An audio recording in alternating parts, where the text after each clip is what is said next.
Bonsoir tout le monde. Donc, merci effectivement d'être venus très nombreux. On a même dû se replier dans cette salle qui fait auditorium, puisqu'on était plus nombreux. Pour ceux qui ne connaissent pas, donc là vous êtes dans le parcours de scénographie, 1200 mètres carrés dédiés à la Bourgogne, ses vins et ses climats. Donc ce soir, pour la table ronde Haute-Côte, un vignoble d'avenir entre histoire et changement climatique, euh, j'ai le plaisir effectivement d'accueillir Boris Champy, Paul Berger, vigneron et membre de l'ODG, et ainsi que Laurent Delaunay, qui est négociant à la Haute-Côte et président de l'interprofession. Voilà. Donc alors, les interventions vont durer 1 heure, et ensuite, il y aura des questions-réponses. Donc vraiment, je vous invite à poser toutes les questions que vous avez envie. Et ensuite, nous irons déguster un vin des Hautes-Côtes. Que dis-je? 3 vins des Hautes-Côtes, offerts et par nos 3 intervenants producteurs. Donc on ira là-bas ensuite.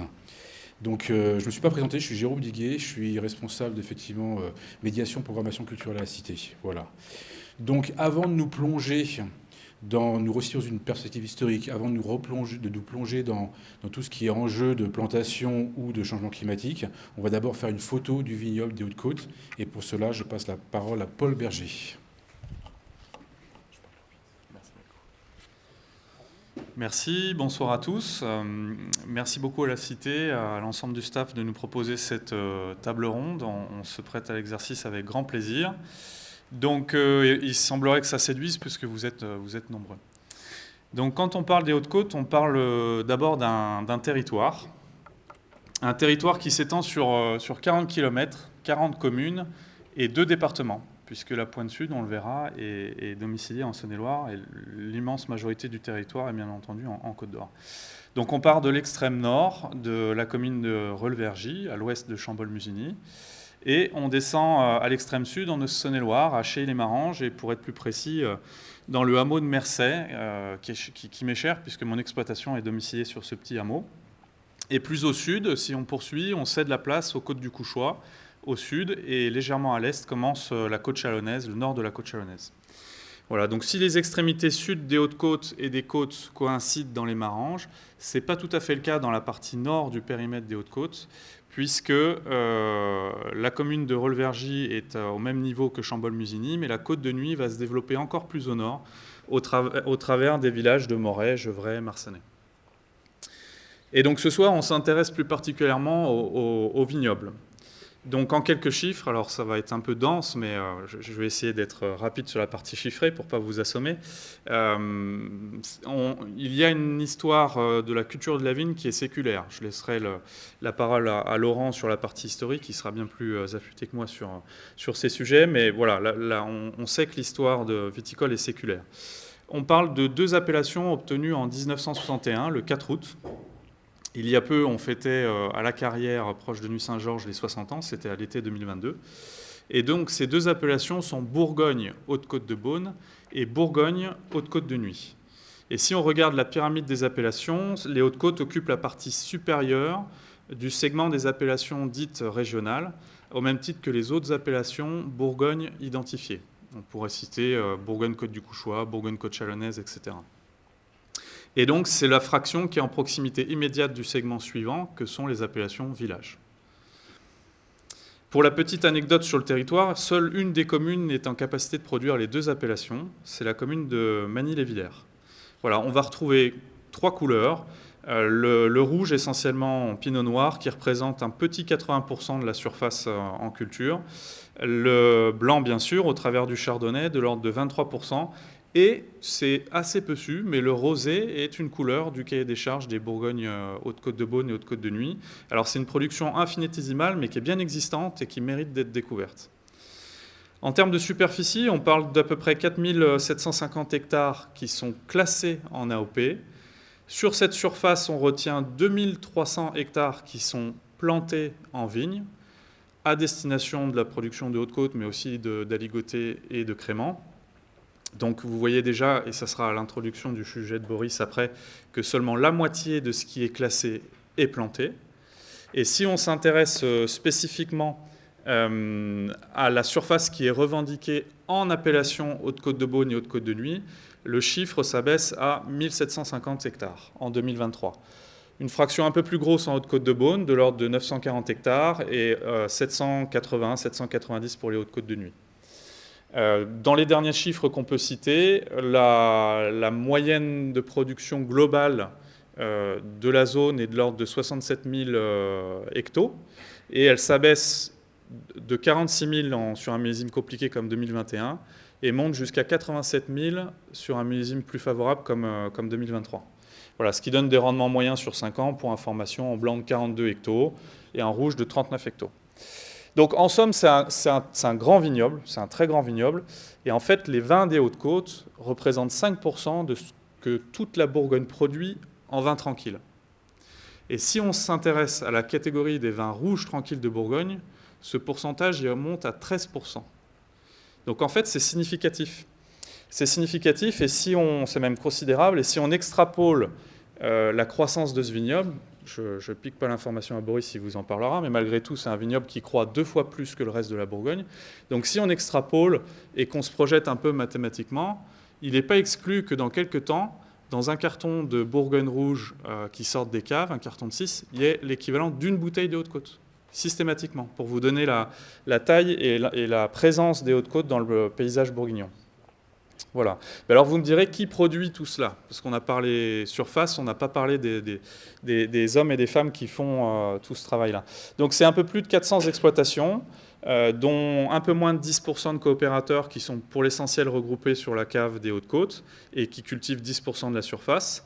Et sur ces 415 exploitations, on recense 140 qui ont leur siège social dans l'aire d'appellation Haute-Côte de Beaune, Bourgogne Haute-Côte de Beaune, Bourgogne Haute-Côte de Nuit. Donc pour certaines exploitations, c'est un complément de gamme. Pour d'autres exploitations, c'est l'essentiel, voire la totalité de la gamme, puisque ces exploitations sont basées dans le périmètre. Et alors, après vous avoir assommé avec tous ces chiffres, on peut se poser la question de ce qui fait l'identité profonde de ce vignoble. En quoi est-il singulier, reconnaissable, identitaire ? Je pense qu'en tout premier lieu, il faut citer la topographie. La topographie influence beaucoup l'identité, jusqu'à son nom. Dans les libellés, on va retrouver les libellés de Côte de Beaune et Côte de Nuit, qui signifient la proximité immédiate des côtes par rapport aux Hautes-Côtes. Les Hautes-Côtes étant décalées de quelques kilomètres plus à l'ouest par rapport aux Côtes de Beaune et Côte de Nuit. Et puis, bien entendu, le préfixe Haute. Il a du sens puisque c'est un vignoble qui se développe essentiellement entre 300 et 450 mètres d'altitude, soit à peu près une centaine de mètres au-dessus de la côte. Et cette surélévation, on a tendance à dire qu'elle génère un écart de température de l'ordre de 1 degré. Alors ça peut paraître faible, mais quand on se réfère par exemple aux conclusions des rapports du GIEC sur l'évolution du climat mondial, on parle de 2 à 4 degrés de variation qui ont des impacts majeurs, qui rendent des zones agronomiquement viables complètement désertiques. Donc si on revient sur notre zone Haute-Côte, 1 degré a une influence majeure sur la culture, les différentes cultures et la vigne en particulier. Et donc cette relative douceur est garante d'une certaine fraîcheur dans le style des vins, lissant un petit peu les effets extrêmes du climat, en particulier les excès de chaleur, et assurant de produire des vins dont le degré d'alcool ne s'envole pas. Et tous les commentaires que je vous ferai sont à prendre comme étant une analyse moyenne de la situation. Vous trouverez des individualités avec des très fortes concentrations et des très forts degrés d'alcool. Mais la moyenne veut qu'on ait une certaine mesure, on va dire, dans le degré d'alcool final des vins produits, dans le style des vins. En termes de terroir, de géologie, de climat, j'irai assez vite puisque c'est sensiblement similaire pour ce qui est de la géologie aux deux côtes. La scénographie de la cité est formidable pour le comprendre. En quelques étapes clés, il y a 200 millions d'années, une mer tropicale peu profonde, la sédimentation des différents déchets de la vie aquatique génère des couches calcaires dures intercalées avec des marnes plus légères. Et vous avez donc ce millefeuille qui se constitue au fond de cette mer tropicale. Quelques millions d'années plus tard, la mer se retire. Ensuite, on a le continent africain qui vient percuter l'Europe. Les Alpes se forment. Et en se formant, elles ont des répercussions sur une grande partie du territoire, notamment la Bourgogne. Et ces couches géologiques, elles se font bousculer, elles s'inclinent, elles se fracturent. et elle génère le paysage qu'on connaît, modulo quelques milliers d'années d'érosion sous l'effet de l'eau et de la glace, bien entendu.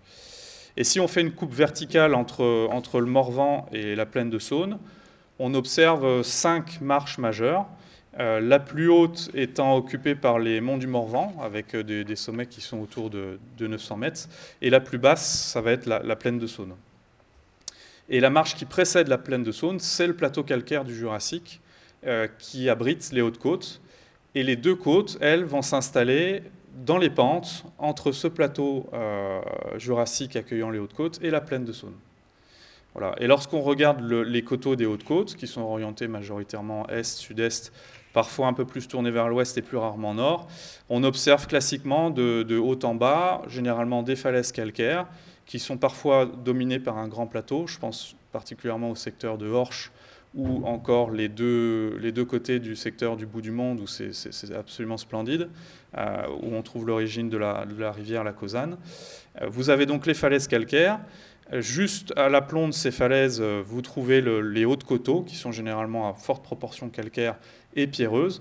Et plus vous descendez dans les coteaux, plus la proportion de marne et d'argile devient importante, ce qui est encore une fois une analyse assez moyennée, on vous en conviendrez, mais qui permet de donner une lecture un peu moyenne de ces coteaux. Et ce semblant d'homogénéité argilo-calcaire, si caractéristique de la Bourgogne, il cache bien entendu des grandes variations qui participent à la diversité des climats. Voilà. Et quand on parle, alors j'ouvre un autre sujet avant de passer le micro, et un sujet qui est important. Quand on parle de diversité dans les Hautes-Côtes, on ouvre un sujet qui nous tient à cœur. C'est la diversité des paysages, vous le voyez sur l'écran actuellement, la diversité des paysages puisqu'on va y trouver une multitude d'éléments. De la vigne bien sûr, mais aussi des bois, qui sont parfois même des forêts, des pâturages, des champs, des vergers, des bosquets, des falaises, des pelouses calcaires, des rivières, des clochers, des hameaux, des villages, etc., etc. En revanche, on va trouver assez peu de béton et peu d'urbanisation outrancière. Et en pénétrant dans les Hautes-Côtes, c'est une petite métaphore que je me permets, on pourrait avoir l'impression de rentrer dans une galerie d'art impressionniste. Chaque point de vue ressemble à un tableau où tous les éléments paysagers s'entremêlent petite tâche par petite tâche. Et cette diversité paysagère est une richesse qu'on souhaite préserver. Ça sera l'objet d'une grande partie de l'intervention de Boris. Et on y est d'autant plus attaché qu'elle en cache une autre de diversité. C'est la diversité de la flore et de la faune locale. Il y a 85% de l'aire d'appellation qui est classée en zone Natura 2000. Ça donne un petit peu la tendance de l'intérêt du territoire. Donc on y trouve un florilège d'espèces assez courantes, mais également des espèces qui sont plus rares et qui trouvent dans ce paysage un refuge à leur goût. Alors je ne suis pas le plus à même pour vous donner les espèces en question, mais peut-être que Boris aura plus d'informations si certains d'entre vous sont intéressés sur cet aspect. Et si bien qu'on a le sentiment, tout en étant jugé parti, j'en conviens, que dans les Hautes-Côtes, l'homme a modelé le paysage avec sagesse, parfois sous la contrainte, notamment topographique. Et donc il en résulte un territoire qui tend vers un certain idéal d'agriculture extensive. Sans basculer dans l'utopie, je vous rassure, il reste de nombreuses choses à améliorer et on y travaille. Voilà, en quelques mots, l'identité des Hautes-Côtes révélée. Et avant de vous parler un petit peu de son dynamisme et de son accessibilité, je laisse la parole à Laurent qui va vous parler un petit peu de son grand historique. Je suis ravi aussi d'être avec vous ce soir pour parler des Hautes-Côtes. Je suis passionné par les Hautes-Côtes. Je suis un enfant des Hautes-Côtes. Je suis négociant à l'Étang-Vergy, dans les Hautes-Côtes de Nuit, donc tout au nord, juste en dessous de Rolles-Vergy. Et je suis négociant, mais à l'époque de mes parents, on avait un domaine de 10 hectares dans les Hautes-Côtes, Hautes-Côtes de Nuit, moitié en chardonnay, moitié en pinot noir. Ça faisait 5 hectares de chardonnay, c'était gros pour l'époque en blanc. Et pour des raisons familiales, ça a été vendu, mais je ne désespère pas un jour peut-être de redevenir producteur dans les Hautes-Côtes. Et en tout cas, en tant que négociant, vous goûterez un de mes vins tout à l'heure, j'ai toute une gamme de Hautes-Côtes et je défends ce pays auquel je suis attaché. Alors, je me suis intéressé plus particulièrement au volet historique. C'est mon autre passion aussi, parce que je suis également président de la Société d'histoire et d'archéologie du Pays de Vergy. Et on a, au mois d'octobre dernier, pour le Congrès mondial de l'OIV, on a organisé une réunion technique qui a eu lieu à l'abbaye de Saint-Vivant, au-dessus de l'étang-Vergy, où on a exploré à peu près le même thème qu'aujourd'hui, c'est-à-dire on a présenté à tous les experts de l'OIV mondiaux, il y avait 70 participants à peu près, qu'est-ce qu'étaient les Hautes-Côtes, quelle était leur histoire et quel était l'avenir des Hautes-Côtes et pourquoi on pensait que c'était un vignoble qui avait un grand avenir. Alors, pour la partie historique, d'abord, je me place dans une perspective de temps long, 20 siècles en gros, pratiquement. Et je pense que la question qui est intéressante à se poser, c'est, sur 20 siècles, encore, il faut relativiser, pourquoi est-ce que dans les Hautes-Côtes, il n'y a pas eu de production de vin fin, ou très peu, et pourquoi, en gros, il n'y a pas eu pourquoi la culture des climats ne s'est pas développée dans les Hautes-Côtes comme dans la côte. C'est la question que je me suis posée. Ce n'est pas parce que la vigne serait arrivée plus tard, par exemple dans les Hautes-Côtes, par rapport au reste de la Bourgogne, parce que l'histoire est pratiquement la même. La culture de la vigne est présente en Bourgogne à peu près depuis le 1er siècle. Et on le sait essentiellement grâce à des vestiges archéologiques qui ont été trouvés à divers endroits, mais notamment en bas de Brochon et de Gevrey-Chambertin, au début de la plaine, où on a trouvé des vestiges archéologiques de culture de la vigne, dans des fosses, un peu sur le modèle romain, comme on trouve encore dans les îles méditerranéennes, comme la Sicile, Santorin, etc., à proximité de villas gallo-romaines. En fait, la culture de la vigne est arrivée en Bourgogne, amenée par les Romains, et les Romains ont commencé à planter de la vigne autour de chez eux, à proximité des villas gallo-romaines, en plaine, pas du tout dans les coteaux. Et l'histoire a suivi, ça a été le même que le reste de la Bourgogne. Et à partir du VIe siècle à peu près, on a commencé à conquérir les coteaux. Et ça, c'est le fruit des invasions barbares. Les Romains, eux, ils étaient paisiblement dans la plaine, dans leurs villas. Et les invasions barbares, et en particulier les Burgondes, sont arrivés. Et eux, il n'y avait qu'un endroit où ils pouvaient s'installer, parce que tout le reste était déjà occupé, c'était les coteaux. Et ils ont commencé à conquérir les coteaux. Donc on peut imaginer que les Hautes-Côtes ont été conquises. La vigne a commencé à se répandre dans les Hautes-Côtes à peu près à cette époque-là. Mais la première trace qu'on trouve, c'est au 8e siècle. Là, c'est une trace documentaire. C'est une donation qui a eu lieu d'une vigne à Meuyé en 761. Et donc là, on sait effectivement qu'il y avait de la vigne à Meuyé à cette époque-là. Alors, au Moyen-Âge, il n'y avait pas de classification, il n'y avait pas de hiérarchie, il n'y avait pas de vin de climat encore. C'est-à-dire qu'il n'y avait pas de vin qui était vendu avec le nom de son appellation ou de son climat et qui était vendu en tant que tel. Il y avait une classification qui était assez simple, il y avait 3 catégories de vins. Il y avait ce qu'on appelait le vin des clos, qui provenait des principaux clos. Ça, c'était les vins les plus grands, qui étaient réservés essentiellement à l'aristocratie, au clergé, etc., à l'élite en fait.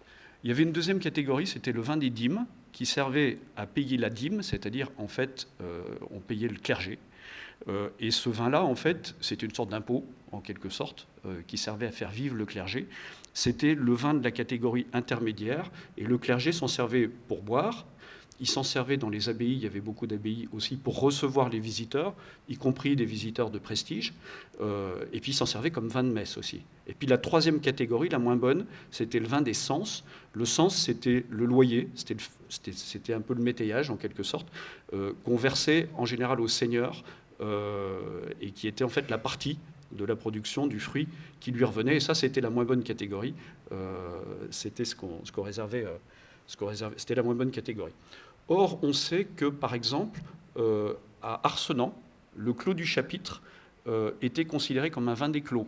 Donc ça nous dit que, là on était au 11e à peu près, ça nous dit qu'à cette époque-là, il y avait quand même dans les Hautes-Côtes des vins de la meilleure catégorie. Alors, ce qui est très intéressant en fait, c'est moi j'explique la raison pour laquelle, effectivement, il n'y a pas eu réellement de développement de la viticulture de climat et de vin fin dans les Hautes-Côtes, par une combinaison de facteurs climatiques et économiques. Et c'est ce que je vais essayer de développer un petit peu. Au Moyen-Âge, à partir du 9e siècle jusqu'à la fin du 13e, d'un point de vue climatique, on est dans ce qu'on appelle l'optimum climatique. Ça a été une période de réchauffement climatique, comme ce qu'on peut connaître à l'heure actuelle. C'est le moment où le Groenland a été découvert par les Vikings et il était vert, c'est pour ça qu'on l'a appelé Groenland. Et la température moyenne, elle était à peu près, par rapport à la période qui a suivi, d'à peu près d'1 degré supplémentaire. Et c'est ce fameux degré qu'on retrouve tout au long de l'histoire. On sait par exemple qu'on a bu du vin de Meloisé au sacre du roi Philippe Auguste en 1179. On sait que les ducs de Bourgogne avaient un cellier à Meloisé à la fin du XIVe siècle également. Donc tout ça, ça témoigne effectivement qu'à l'époque de l'optimum climatique, on n'a pas beaucoup d'informations, mais il y avait des vins de la meilleure qualité qui étaient produits dans les Hautes-Côtes. Ce qu'on sait aussi, c'est qu'à cette époque-là, le cépage principal, c'était le pinot. C'était le pinot noir. Le gamay commence à arriver un peu plus tard, à partir de la fin du XIVe siècle, à peu près. Et c'est une époque où il y a une évolution dans la façon dont les vignes sont possédées et exploitées, puisque c'est le moment où il commence à y avoir un petit peu des familles bourgeoises qui commencent à avoir la possibilité d'acheter des vignes. Avant ça, c'était essentiellement les seigneurs et les religieux, les abbayes. Mais à partir du XIVe siècle, il y a des familles bourgeoises qui commencent à avoir la possibilité d'acheter des vignes, de les exploiter ou de les mettre en exploitation. Et ce qui les intéresse, c'est que cet investissement ait du rendement. Et ce qu'on voit, c'est le développement à partir de cette époque-là du gamay, qui commence à être planté de façon assez générale pour faire ce qu'on appelle du vin commun. Donc dans l'histoire, en fait, on parle du vin commun ou du vin fin. Le vin commun, bien entendu, c'est le vin de consommation courante. À partir du XIVe siècle, la température va baisser. Ça coïncide justement avec l'arrivée du gamay. Il semble que ça devienne difficile de faire du pinot de qualité dans les Hautes-Côtes. Et il y a ce phénomène aussi sociétal ou économique avec ces familles qui investissent et qui veulent avoir du rendement sur leur investissement. Et elles vont baisser de 0,5 à 1 degré. Et on va rentrer dans ce qu'on appelle le mini-âge glaciaire. Et ce mini-âge glaciaire, il va durer de la fin du XIVe jusque probablement au milieu du XXe siècle, donc assez récemment, avec, j'allais dire un pic, c'est pas un pic, mais un point le plus bas au XVIIIe, l'année la plus froide enregistrée, je crois que c'est 1750 ou quelque chose comme ça.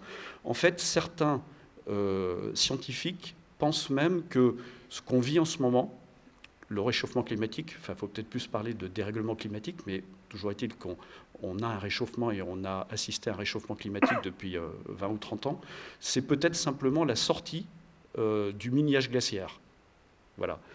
Et donc voilà, mini-âge glaciaire, conditions plus difficiles, les températures baissent, combiné au fait qu'on veut avoir des cultures avec plus de rendement, donc plantation de gamay.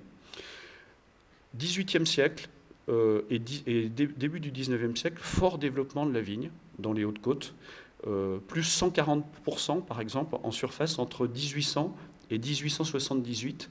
En fait, le vignoble des Hautes-Côtes, mais pas seulement des Hautes-Côtes, de la Bourgogne et de la Côte d'Or, va culminer en termes de surface juste avant le phylloxéra, juste avant l'arrivée du phylloxéra.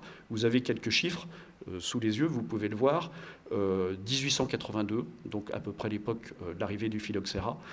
En Côte d'Or, 34 000 hectares plantés, c'est-à-dire plus que dans l'ensemble de la Bourgogne à l'heure actuelle. On n'a pas de chiffres précis sur les Hautes-Côtes à ce moment-là, mais c'est intéressant de regarder déjà la Côte d'Or. 34 000 hectares plantés, ça va descendre à 8 000 hectares plantés en 1979 pour remonter à un peu plus de 10 000 hectares maintenant. Et la surface de la Bourgogne viticole actuelle, depuis le nord de Lyon jusqu'au sud de la Saône-et-Loire, c'est 33 000 hectares. C'est à peine 33 000 hectares. Donc on n'est pas tout à fait revenu à ce qui était la surface du vignoble uniquement de la Côte d'Or avant le phylloxéra. Et on parlera peut-être des chiffres pour les Hautes-Côtes un tout petit peu plus tard. En fait, ce qu'il faut, c'est il y a un besoin très important en vin commun pour alimenter la population en vin de consommation courante. Notamment dans un premier temps les grandes villes, par exemple Paris, bien entendu. Au Moyen-Âge, Paris était alimenté en vin par des vins qui étaient produits vraiment dans la périphérie de Paris. C'était Poissy, c'était peut-être le nord de Lyon, etc. Et plus le temps passe, plus les moyens notamment de transport et de communication se développent, plus les vignobles vont s'éloigner des grandes villes, parce que à partir du XVIIe siècle, par exemple, vous avez le développement des canaux, à partir du XIXe, vous avez le développement des voies de chemin de fer, et donc là, il y a une prime de plus en plus aux vignobles qui ont les coûts de production les plus bas, parce que le transport n'est pas cher, donc finalement, les vignobles qui ont les coûts de production les plus bas, pour les vins communs, vont emporter les marchés dans les grands centres de communication. Il en reste pas moins que les besoins localement sont absolument considérables. Au moment du phylloxéra, en Côte d'Or, donc 34 000 hectares de vignes, on considère que pour cultiver 34 000 hectares de vignes, il fallait en moyenne 4,1 personnes par hectare, parce que tout se faisait à la main, il n'y avait pas de mécanisation, etc. Donc pour cultiver 34 000 hectares de vignes, c'est à peu près 140 000 personnes qui sont nécessaires pour ça. Et ces gens-là, il faut les abreuver en vin quotidien, parce que c'est la boisson. L'eau n'est pas saine, la boisson quotidienne, c'est du vin. C'est du vin qui titre à peu près 8 degrés et qu'on coupe avec de l'eau. Donc en fait, c'est une boisson comme de la bière, finalement. C'est une boisson à 4 degrés d'alcool, à peu près. Si on considère que chacune de ces personnes buvait en moyenne par an, c'est un chiffre comme ça, 1,5 litre par jour, c'est 2100 hectos de vin par jour, c'est 730 000 hectos de vin par an qu'il fallait leur apporter pour leur consommation quotidienne. Ce que je veux dire en fait par là, c'est que uniquement pour le personnel travaillant en Côte d'Or, c'est-à-dire essentiellement dans la côte de Nuits, la côte de Beaune, la vigne, uniquement pour leur propre consommation, et je ne parle même pas des autres métiers, il fallait déjà une production de vin, 730 000 hectos par an, qui dépassait la totalité de la production de l'ensemble de la Côte d'Or. Je vous donne juste un ou deux autres chiffres qui sont intéressants. J'ai dit oui, 4,1 personnes pour un hectare. La production moyenne, avant le phylloxéra, c'était 14 hecto-hectares. Et on avait 21 000 pieds par hectare, à peu près, en moyenne. Autre élément très intéressant, je vous dis que en fait, les Hautes-Côtes produisaient essentiellement donc, des vins communs pour alimenter la population locale, et notamment les gens qui travaillaient dans les vignes, dans la côte, en vin commun, parce qu'il fallait effectivement à proximité avoir un grand bassin ou des grands bassins de production de vin commun. C'était pas seulement dans les Hautes-Côtes qu'il y avait des vins communs, des vins ordinaires. Il y en avait aussi dans la plaine, ça s'était largement répandu dans la plaine, mais dans la côte elle-même, on n'imagine pas, en fait. Jules Guyot, en 1850, estime que sur les 34 000 hectares quasiment de vignes plantées en Côte d'Or à cette époque-là, les vins fins, donc Pinot, Chardonnay, c'était à peu près 3 000 hectares. Donc c'est très intéressant à comparer par rapport à ce qu'on connaît maintenant. La Côte d'Or actuelle, 10 000 hectares, c'est que des vins fins. À cette époque-là, 3 000 hectares de vins fins uniquement. L'essentiel de la production, c'était de la production de vins communs pour la population locale. Je vais vous donner deux exemples qui sont, je trouve, très intéressants. Pommard, à cette époque-là, 700 hectares. 400 hectares plantés en gamay, 300 hectares plantés en pinot. Un autre exemple qui est encore plus parlant, le Clos Saint-Jacques, à Gevrey-Chambertin, qui est quand même peut-être le plus beau ou un des plus beaux premiers crus de Gevrey-Chambertin. Il était planté à 85% en gamay, 15% en pinot noir. Les 3 hectares du Clos Saint-Jacques produisaient 72 hectos, 24 hecto-hectares, ce qui est pas mal, mais avec seulement 15% de pinot. Le reste, c'était du gamay pour la consommation locale. Les Hautes-Côtes, donc, à de rares exceptions près, étaient consacrées à la production de vin ordinaire, simplement parce que c'était ça le besoin qu'il y avait.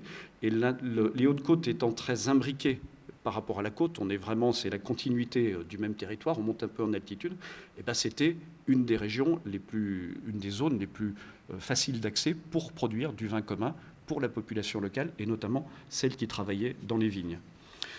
Après la crise phylloxérique, on replante dans les Hautes-Côtes comme ailleurs, mais c'est là où on va faire une erreur stratégique, parce qu'on va replanter essentiellement en gamay. En se disant, effectivement, puisque c'est ça qu'on connaissait, en se disant, ben, c'est très bien, non, ils ne se sont pas dit c'est très bien, parce que ça a été une épreuve terrible, le phylloxéra, mais ils se sont dit, on va replanter et on va reprendre ces marchés pour nous, de production un peu massive de vin ordinaire. Et là où ça a été une erreur stratégique, c'est que, d'abord, toute la France a fait la même chose. Je veux dire par là, tout le monde a replanté. Et on s'est retrouvé en 1900, 1905, 1910 avec un vignoble complètement nouveau, planté sur des porte-greffes plutôt productifs, un vignoble jeune, et donc une production qui a été très importante. Et on est rentré, à l'échelle de toute la France, dans une surproduction. Et ça a touché comme les Hautes-Côtes et la Bourgogne comme le reste des autres vignobles français. Arrive la guerre de 14, qui dépeuple les campagnes, puis la crise économique des années 30, en même temps que l'arrivée massive des vins d'Algérie. Et le vignoble des Hautes-Côtes qui avait misé sur les vins communs, eh bien, c'est ce que je disais tout à l'heure. En fait, il y a d'autres régions où il y a des coûts de production beaucoup plus faibles, où il y a des productions qui sont plus importantes, des rendements qui sont plus élevés. Les coûts de transport s'étant largement démocratisés, c'est eux qui vont emporter ce marché, en fait. L'arrivée des appellations. Les Hautes-Côtes étaient donc plantées majoritairement en gamay. Les appellations sont arrivées en Bourgogne à partir de 1927, à peu près, et les Hautes-Côtes vont rester un petit peu à l'écart. Pourquoi ? Parce qu'en 1930, il y a eu un jugement du tribunal de Dijon, le jugement de Dijon, qui a réservé l'appellation Bourgogne aux vins, pour la Côte d'Or au moins, aux vins issus uniquement de Pinot Noir. Et comme les Hautes-Côtes avaient été replantées essentiellement en gamay, les Hautes-Côtes n'ont pas eu l'appellation Bourgogne, elles ont eu droit qu'à l'appellation Bourgogne-Pastougrain, l'appellation Bourgogne-Grand Ordinaire, etc. Et c'est ça qui va entraîner une chute, effectivement, du vignoble des Hautes-Côtes. Entre la fin du XIXe siècle et les années 40, la surface du vignoble en Côte d'Or va être divisée à peu près par 3, et ce sont finalement les vins communs qui vont complètement disparaître. 1930, on a commencé à parler justement, il y a eu quelques pionniers, quelques visionnaires, et notamment un certain Ernest Naudin, qui avait monté un syndicat viticole et qui a sorti notamment un fascicule, une monographie très intéressante, où en fait il avait déjà toute l'idée de ce qui allait devenir les Hautes-Côtes. Il parlait déjà de Haute-Côte de Nuit et de Haute-Côte de Beaune. Il ne parlait plus d'arrière-Côte de Nuit et d'arrière-Côte de Beaune comme on en parlait avant et comme on voyait d'ailleurs sur les anciennes cartes viticoles jusque dans les années 40. La fameuse carte Larma, elle parle encore d'arrière-Côte de Nuit et de Beaune. Ernest Naudin, lui, a eu l'idée probablement et a commencé à être le premier à promouvoir cette idée, ce concept des Hautes-Côtes. Bon, et cette appellation, comme l'a rappelé Paul, elle n'arrivera qu'en 1961 avec un certain nombre de pionniers, et notamment, on a parlé notamment d'Orche, beaucoup autour d'Orche, la famille Rocco, par exemple, la création également de la cave coopérative des Hautes-Côtes, et avec cette appellation, effectivement, obtenue en 1961. Voilà. Juste une petite chose, c'est pas vraiment sur les Hautes-Côtes, mais l'histoire économique, justement, est très intéressante. Je disais il y a quelques instants que les vins fins, avant le phylloxéra, ne représentaient que 3000 hectares. Donc ce qui était extrêmement faible. Il y avait déjà, bien entendu, des appellations qui n'avaient peut-être pas encore ce statut d'appellation, mais des vins portant le nom du lieu, qui avaient une très très grande réputation. On les connaît tous. La Romanée-Conti, la réputation de la Romanée-Conti existait déjà. Il y en avait déjà beaucoup d'autres. Mais il faut vraiment s'imaginer et comprendre, et moi je trouve ça tout à fait passionnant, que la Bourgogne qu'on connaît maintenant, la vision qu'on en a, c'est une vision qui est très récente. Je n'ai pas parlé notamment de la crise des années 30. La crise des années 30, elle va avoir des répercussions pratiquement jusque dans les années 70. Et c'est vraiment à partir des années 80, fin des années 80, début des années 90, qu'on va rentrer dans une sorte d'âge d'or de la Bourgogne, et âge d'or dans lequel on est. Moi, je pense que les 20 dernières années, c'est vraiment les années de l'âge d'or de la Bourgogne. On espère bien entendu que ça va continuer. Mais encore une fois, ce qui fait la réputation actuelle de la Bourgogne était absolument minimaliste il y a encore 120, 130 ou 150 ans, disons un peu plus d'un siècle, et les Hautes-Côtes ont suivi tout ce phénomène. Voilà. Je vous avais fait donc la promesse de vous parler un petit peu du dynamisme des Hautes-Côtes et de son accessibilité. Donc si la vie s'y écoule lentement et paisiblement, c'est un territoire qui reste dynamique et qui se bouge beaucoup.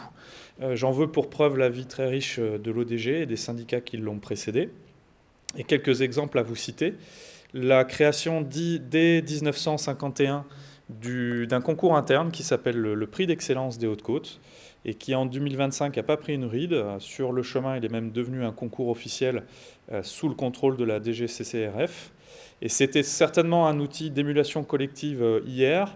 Aujourd'hui, c'est un véritable outil de sélection impartiale pour faire la promotion des Hautes-Côtes auprès de la presse.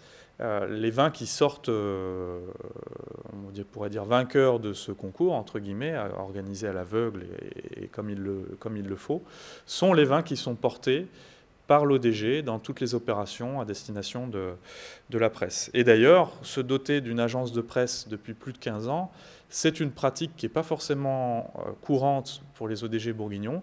Alors il y a un enjeu économique, il faut avoir un certain budget de fonctionnement. L'ODG des Hautes-Côtes étant assis sur une surface importante, elle a la puissance financière pour financer ce genre de projet, mais être accompagné par une agence de presse au long cours, ça participe à la notoriété de l'appellation et à la perception et la capacité à toucher le consommateur au travers des prescripteurs. Donc c'est également un exemple du dynamisme sur les notions de promotion et de communication. Il est important aussi d'évoquer le fait que les Hautes-Côtes ont organisé à 3 reprises la Saint-Vincent tournante. C'est à chaque fois un challenge. Je peux vous en parler en connaissance de cause puisque je suis organisateur de l'édition prochaine dans les Maranges en 2026. Donc pour une appellation régionale, l'avoir reçue 3 fois, je crois qu'on peut dire que ça doit vraisemblablement être un record et ça traduit le dynamisme de la zone. Vous voyez pour exemple les affiches des 3 éditions qui se sont tenues soit sur le périmètre global, soit sur l'une des 2 côtes dans les différentes années, donc 77, 90 et 2006. Et comment ne pas évoquer le dernier né des rendez-vous de l'ODG, qui n'est pas encore connu de tous. Nous avions l'habitude de célébrer nos anniversaires tous les 10 ans. La dernière fois, c'était donc en 2022, je vous en parlais tout à l'heure, les 60 ans de l'appellation, des 2 appellations à la carrière. On avait à cœur de créer un événement plus récurrent, au-delà de ceux qu'on soutient et qui sont déjà effectifs, je pense notamment à De Cep en Vert et les festives De Cep en Vert sur Nolay et les festives à Meloiset pour lesquels on est partenaire, pas organisateur mais partenaire. Et donc avec cette volonté-là, on annonce donc la première édition de la Polée des Hautes-Côtes qui aura lieu le 5 avril à destination des domaines producteurs, des négociants, de leurs équipes, de leurs clients et de la presse. Voilà. Ça n'est pas un événement consommateur, malheureusement, mais on espère croiser certains d'entre vous dans le cadre professionnel.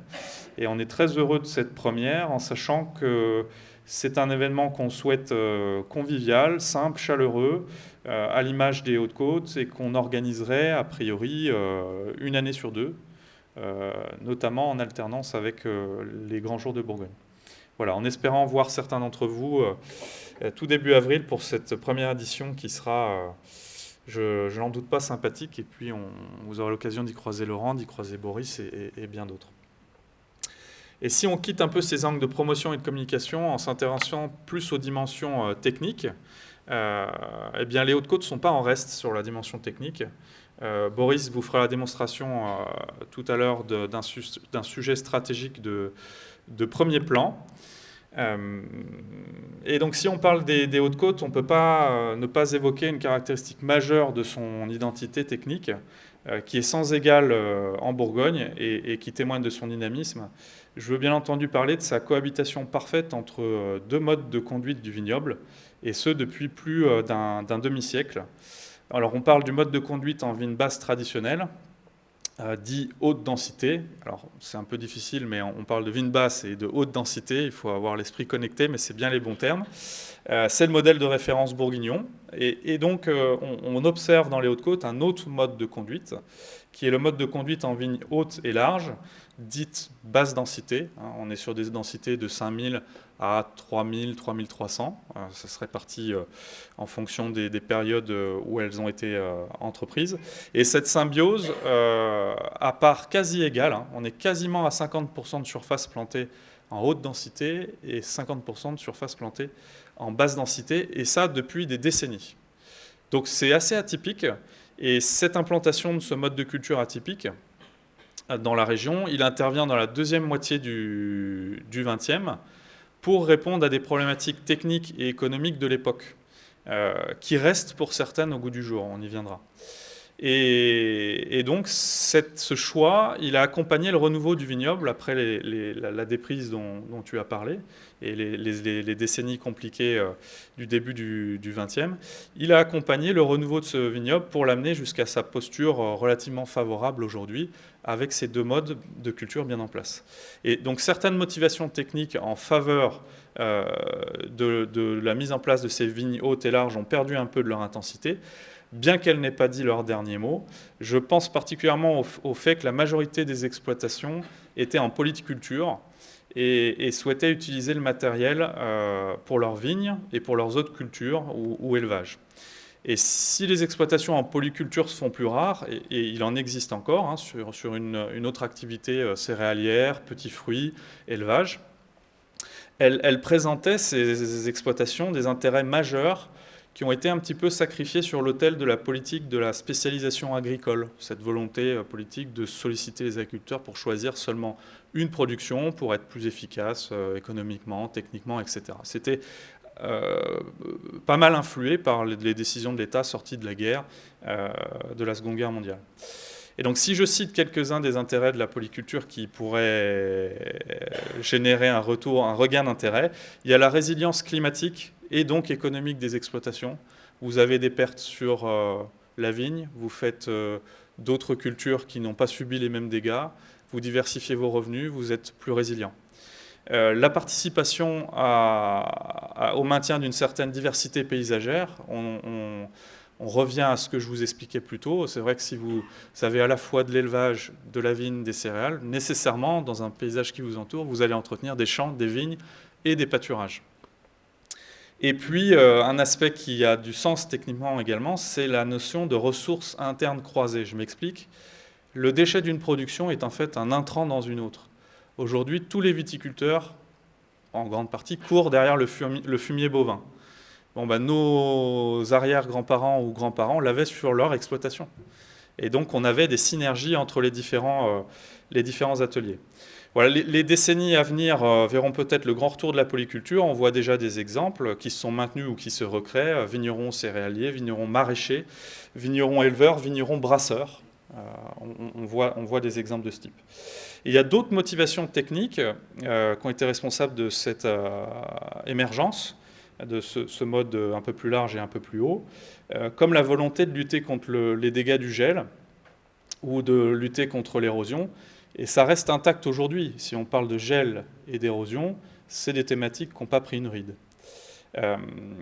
Et certaines autres thématiques viennent s'y greffer plus récemment, avec des ambitions louables pour la filière. Alors je parle sous le contrôle de notre président d'interprofession, pour relever des défis qui font face à la profession. On peut évoquer la neutralité carbone, où la séquestration de carbone joue un rôle majeur. On a tous entendu de plus ou moins près l'initiative 4 pour 1000, lancée par la France à l'occasion de la COP 21 en 2015. Et donc c'est un sujet d'actualité puisque le BIVB tenait mardi un séminaire sur la thématique 2035 neutralité carbone. D'autres ambitions louables, la réduction de l'impact environnemental de nos pratiques, l'adaptation au changement climatique, l'amélioration de l'ergonomie au travail et la fidélisation de nos équipes. Et ce sont autant d'enjeux où ce mode de culture en vigne haute et large, dite basse densité, de l'ordre de 5000 pieds par hectare, apporte de manière indéniable des réponses assez éloquentes en la matière et en complément de son homologue historique, sans opposition. Plaçant ainsi les Hautes-Côtes comme véritable laboratoire à ciel ouvert de la basse densité en Bourgogne, laboratoire disposant d'un large territoire et d'une longue expérience en la matière, à la disposition de toute la filière pour la réflexion technique à venir face aux grands enjeux. Et un autre axe qui est intéressant que j'ai évoqué, c'est l'accessibilité quand on parle des Hautes-Côtes, et ça sera mon dernier point, avant de passer la main à Boris. Et donc, quand on parle d'accessibilité, on parle d'accessibilité géographique. On a dit que finalement, par rapport aux axes majeurs qui sont en périphérie des deux côtes, autoroutes, voies ferrées, départementales, les Hautes-Côtes se situent à quelques kilomètres des côtes. Vous quittez Nuits-Saint-Georges en 3-4 kilomètres. pratiquement Voilà. un briquet. C'est même un briquet. Vous quittez Nuits-Saint-Georges pour arriver dans les Hautes-Côtes. Et donc, c'est très accessible. Et le touriste qui avait projeté de visiter la Bourgogne connue jusqu'au fin fond de la Nouvelle-Zélande, en fait, il peut rapidement se retrouver dans les Hautes-Côtes et découvrir une facette complémentaire. L'autre accessibilité, c'est l'accessibilité relationnelle. Les caves sont très ouvertes. Les producteurs et productrices sont disponibles, sont simples d'accès, et on a ce côté chaleureux qui persiste dans la Grande Bourgogne et qui est d'autant plus vrai dans les Hautes-Côtes. On a assez peu parlé des vins, on s'est dit qu'on vous en parlerait en faisant la description des cuvées qu'on vous fera goûter à l'issue de cette présentation. Mais malgré tout, on parle d'accessibilité organoleptique. Ce sont des vins qui sont friands, gourmands, lisibles, accueillants, et encore une fois, ce sont des qualificatifs qui traitent d'une certaine moyenne, mais vous trouverez également des vins extrêmement complexes, extrêmement concentrés, mais il y a toujours une certaine forme d'accessibilité dans la proposition qui est faite. Accessibilité en termes de volume, on disait que c'était un vignoble qui était important, mais quand on parle un peu technique, ça donne l'opportunité d'être visible sur un marché. Je vous donne une comparaison, une appellation, la plus grosse appellation village rouge de Bourgogne, c'est Mercurey. Mercurey, c'est 600 hectares. Ça lui donne la possibilité d'être assez visible en France, à l'étranger, etc. Bon, les Hautes-Côtes, c'est 1700 hectares. Donc on a la possibilité d'être encore plus visible qu'une appellation comme Mercurey, qui l'est déjà beaucoup. Et cette accessibilité-là, quand on la combine à l'accessibilité financière, et là on parle du rapport prix-plaisir des vins des Hautes-Côtes, quand on combine son volume disponible et son accessibilité en termes de prix de vente des vins, on arrive à des choses formidables constatées par les statistiques du BIVB depuis quelques années. C'est que, par exemple, quand on regarde les cartes des restaurants, les cartes des vins des restaurants en France, dans la catégorie Bourgogne, et si on s'intéresse au rouge de Bourgogne, le premier vin qui figure statistiquement, c'est un Haute-Côte rouge. Haute-Côte de Beaune ou Haute-Côte de Nuit. Et cette présence-là, elle traduit, je pense, on le dit humblement, mais on essaie de l'analyser comme ça, à la fois un bon rapport prix-plaisir et une disponibilité. Et j'en finirai sur l'accessibilité au travers de l'accessibilité financière, qui est également un axe qui nous tient à cœur, c'est l'accessibilité au foncier.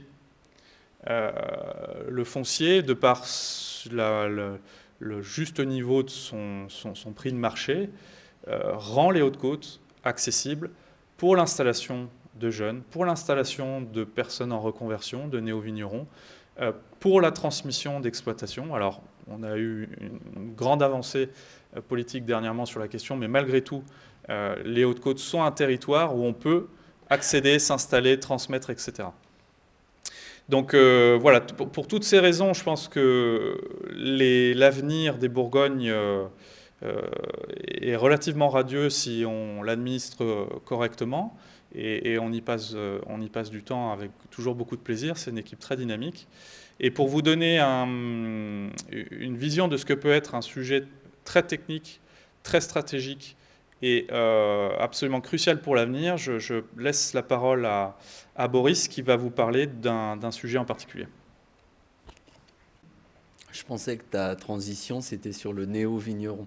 Donc, parce que je suis néo-vigneron donc depuis 2019. Avant, j'ai été directeur technique et régisseur de domaine, mais voilà, donc j'ai pu avoir la chance, donc transition sur l'acquisition aussi, donc j'ai eu la chance de pouvoir acheter un petit domaine dans les Hautes-Côtes.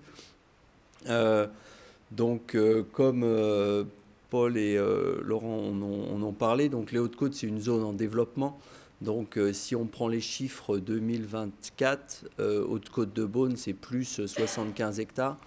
Donc aujourd'hui en Bourgogne, quand des vignerons demandent des autorisations de plantation, avant on disait des droits, maintenant on dit des autorisations, donc un vigneron peut obtenir 0,30 hectares à replanter. Et aujourd'hui beaucoup des replantations se font dans les Hautes-Côtes, donc pour plusieurs raisons. Donc la côte, nous Nantou, on n'est pas loin de Meursault, donc à Meursault il n'y a plus rien à planter, à Puligny il n'y a plus rien à planter, donc en fait le développement se fait soit dans la plaine, donc qui sont des terres pas très calcaires, soit dans les Hautes-Côtes, dans des conditions de coteaux et de calcaire, donc assez proches de ce qu'on aime bien en Bourgogne. Et donc tout ce développement fait que aujourd'hui donc on a eu besoin de faire une cartographie dans les Hautes-Côtes, puisque le vignoble des Hautes-Côtes est entièrement compris dans une zone Natura 2000, donc qui s'appelle site Natura 2000 arrière-côte de Dijon et Beaune. Donc en fait le site Natura 2000 s'appelle pas encore Haute-Côte, il faudrait qu'on voit avec eux pour changer ça. Donc, et c'est un site de protection des oiseaux. Donc dans ce site de protection, faut bien comprendre, donc c'est un site anthropique. Donc dans ce que Laurent disait, donc dans toute l'histoire des Hautes-Côtes, donc il y a 200 ans, donc toute la surface était cultivée, donc il y avait des vignes, donc plus de vignes qu'aujourd'hui. Il y avait du cassis, il y avait de l'élevage, donc il y avait besoin des animaux pour fertiliser les vignes. Et donc, il y avait besoin de bois pour le chauffage. Donc en fait, les paysages étaient avec très peu de forêts, beaucoup moins de forêts que ce qu'on a aujourd'hui. Donc ça fait qu'il y a des espèces d'oiseaux qui se sont installées. Donc j'ai la liste des oiseaux, je ne vais pas vous dire les noms en latin, mais il y a le circaète, donc il y a des grands-ducs d'Europe qui nichent dans les falaises calcaires, les alouettes lulu, les engoulevents, des milans, il y a des cigognes sur certaines zones. Donc voilà, et tous ces oiseaux sont liés à un certain habitat, donc à un habitat ouvert, donc un habitat de pelouse calcaire, et ces pelouses calcaires doivent être entretenues. S'il n'y a plus d'élevage, par exemple, donc les pelouses calcaires vont devenir des forêts et ces oiseaux vont disparaître. Donc nous, viticulteurs, on a pas mal de chance puisque ces oiseaux, en fait, aiment bien les milieux ouverts. Donc en fait, ils aiment bien les pelouses calcaires et ils aiment bien les vignes qui sont des endroits ouverts sans trop de végétation. Donc voilà, alors par contre, pour les plantations de vignes, donc aujourd'hui, il y a des enjeux. Donc les surfaces de pelouse calcaire ont beaucoup diminué dans les Hautes-Côtes. Alors elles diminuent pour deux raisons. C'est que le paysage s'enfriche. Alors il y a deux types de friches. Donc il y a des forêts de pins noirs qui étaient beaucoup plantées suite au phylloxéra. Et puis il y a de l'enfrichement qui se fait parce qu'il y a beaucoup moins d'élevage qu'avant. Et aujourd'hui, le développement des nouvelles vignes se fait souvent sur des anciennes friches. Et donc jusqu'à quelques années, il n'y avait pas trop de soucis, mais maintenant, vu que tout le développement des Hautes-Côtes, tout le développement de la Côte d'Or se fait dans les Hautes-Côtes, faut réussir à conjuguer les enjeux de Natura 2000. Donc Natura 2000, ça existe depuis 2001, donc c'est quand même assez récent. Et puis les enjeux de développement viticole. On a pas mal de chance, c'est que avec le réchauffement climatique, les zones de pelouse calcaire sont plutôt pas des bons terroirs viticoles. Donc pelouse calcaire, alors il y a plusieurs définitions des pelouses calcaires, mais souvent c'est 10 cm de terre et puis beaucoup de blocs de roches en dessous. Il y a eu quelques parcelles de Haute-Côte plantées sur ce type de terrain, il y a une vingtaine d'années, avec la volonté de faire des très bons vins sur des sols très très pauvres.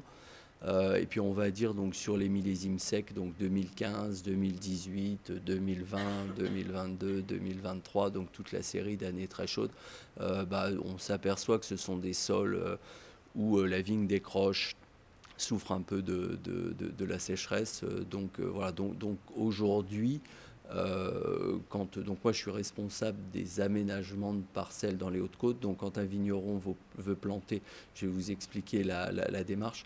Mais aujourd'hui, on s'aperçoit en fait qu'il y a des enjeux communs entre Natura 2000 et les replantations de vignes, c'est de ne pas replanter les terrains trop pauvres et de les laisser pour faire des pelouses calcaires.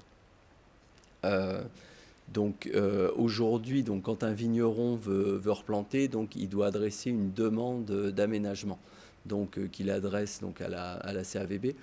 Et il doit expliquer ce qu'il veut faire sur le terrain avant de pouvoir replanter de la vigne. Donc c'est une des activités principales du syndicat. Donc en 2024, il y a eu 30 visites de parcelles suite à 30 demandes d'aménagement de terrain.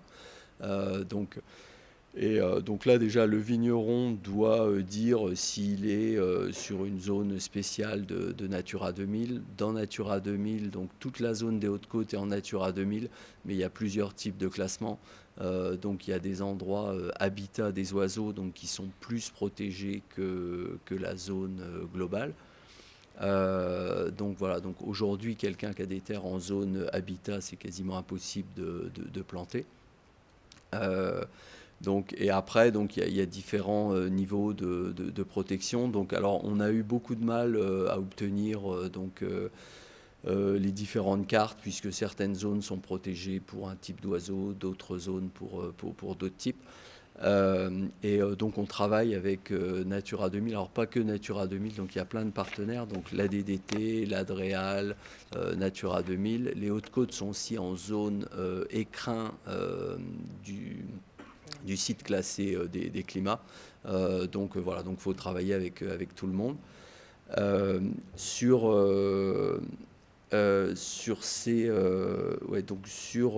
Mais donc c'est surtout avec Natura 2000. Tu me parles de l'esprit du projet? Oui, donc voilà, donc j'ai du mal à suivre ma fiche et l'esprit global. Donc on sait que c'est un vignoble qui se développe. Et qui va continuer à se développer. Moi, je donne souvent l'exemple dans notre village de Nantou. Donc, sur les 5 dernières années, on a 7 domaines de la côte qui ont planté des vignes. Le domaine Le Fleuve, donc je vais les citer, le domaine Le Fleuve de Puligny, le domaine Boisson de Meursault, le domaine Bouzereau de Meursault aussi, le domaine Chartron de Puligny, Vincent d'Anserre de Chassagne, le domaine de Bélène de Beaune, et puis un autre que j'oublie. Ce développement va continuer. Alors ce développement aussi va permettre aux Hautes-Côtes de gagner en notoriété. On n'a pas trop parlé, mais malheureusement, il y avait beaucoup de Hautes-Côtes qui étaient déclassées. Moi, je suis dans un village, quand on parle aux autres vignerons du village, ils ont un petit ressentiment vers la côte, parce que souvent, ils vendaient des vins en appellation Haute-Côte. Et puis, les vins étaient déclassés en Bourgogne. Repliés, pardon, j'ai pas utilisé le bon terme technique, mais les vins étaient repliés en Bourgogne. C'est le terme, puis c'est un peu plus valorisant, replié que déclassé. Oui, mais après, c'est le... Mais alors, les vignerons des Hautes-Côtes, ils parlent bien de déclassement, parce qu'ils voient ça comme une perte de... Voilà, voilà, et même en 2024, 2024, c'est pas une année viticole facile, et surtout dans les vignes à plat. Et donc, on va dire, on a entendu parler de quelques replis. Et on trouve dommage que le vignoble des Hautes-Côtes, qui s'en est mieux sorti en moyenne que la côte en 2024, se soit pas valorisé sur les étiquettes en tant que Haute-Côte. Alors ce projet de cartographie, en fait, c'est croiser différentes cartes. Par exemple, Natura 2000 l'an dernier a fait une carte. Alors c'est une drôle de carte, puisqu'ils ont fait une étude avec la LPO sur la présence des oiseaux dont je vous ai cité. Alors la première chose qui est bien, c'est qu'ils ont trouvé que c'est normal que les Hautes-Côtes soient classées Natura 2000. En fait, ils ont fait des écoutes et ils ont écouté des circaètes, des alouettes lulu. C'est normal que les Hautes-Côtes aient été classées en Natura 2000, parce qu'il y a bien tout un tas d'oiseaux qui y habitent.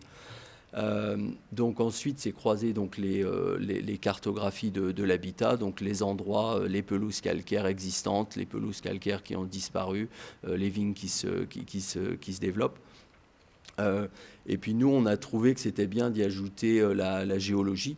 Donc en fait, on a comme projet de faire travailler donc Françoise Vanier-Petit, donc qui a fait toutes les cartes géologiques de la côte. Donc là, pour appliquer un aspect agronomique, donc en fait pour éviter, alors il y a probablement, alors c'est pareil, il ne faut pas que j'utilise le mot déclassé pour des vignes, mais on pense qu'il y aura besoin d'une révision du classement, donc en fait avec, il y a, alors ça dépend des villages, mais il y a des villages où la zone classée actuelle est vraiment sur des pelouses calcaires où on pense qu'il ne faudrait pas qu'il y ait de vignes, et par contre il y a des terres un peu plus profonde qui avait été non classée donc à une certaine époque. Donc en fait, il faudra un peu déplacer les traits de la classification pour avoir donc que des terrains avec une vocation de produire des vins de qualité pendant les 50 prochaines années. Et pareil, donc on pense que c'est important de mieux connaître donc la climatologie.